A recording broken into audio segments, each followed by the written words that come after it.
Dobrý den, Adámek. Stojím u bankomatu, chtěl jsem si vybrat docela dost peněz a už 4 minuty se tady na mě točí obrazovka, počkejte, prosím, připravuji pro vás hotovost, nebo možná 5. A bojím se odejít, protože se bojím, že v nějaký moment se to otevře a ty peníze vezme někdo jiný a nevím úplně, co dělat.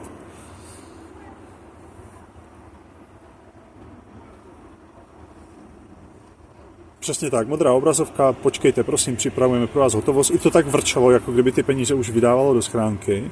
A teď se jenom točí kolečko a schránka se nikdy neotevřela. To jsem zkoušel, nereaguje vůbec klávesnice, žádný tlačítko, v podstatě ani se nerozsvítí to podsvícení kolem ní. Vteřinu, musím si otevřít mapu.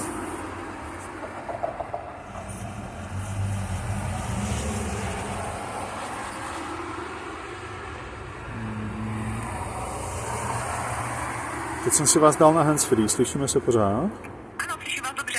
Super, tak je to prosím pěkně Plzeňská 138, Praha 5. Tak jenom chviličku, já si ho dohledám.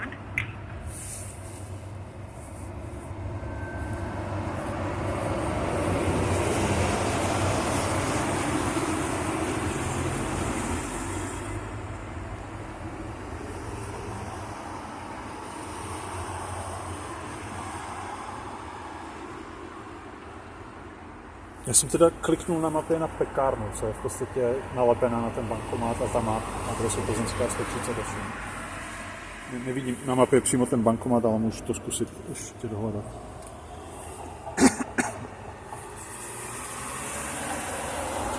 Nic nehledá, já to zkusím ještě jinou cestou dohledat, jenom chviličku trpení.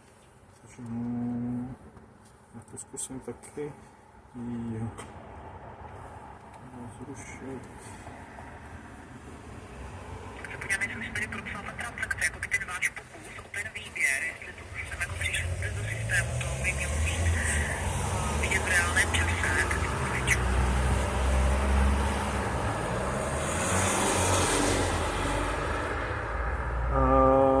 No, Česká spořitelná ATM na Google mapách taky Plzeňská 3378/138.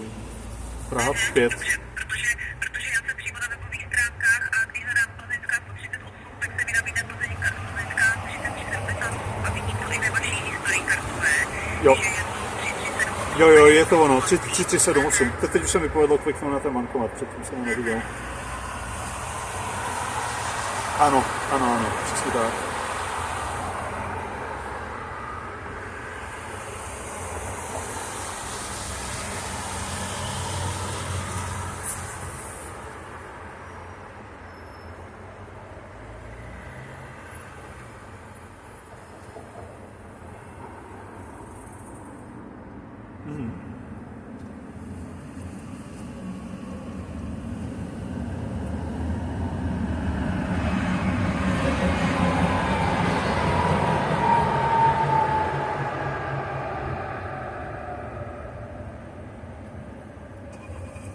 rozumím. Chodí tady lidi, bojím se právě odejít, aby si to nikdo neodnesl.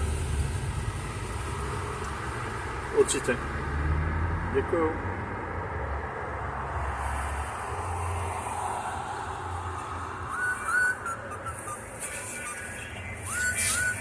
Dobrá traktorka.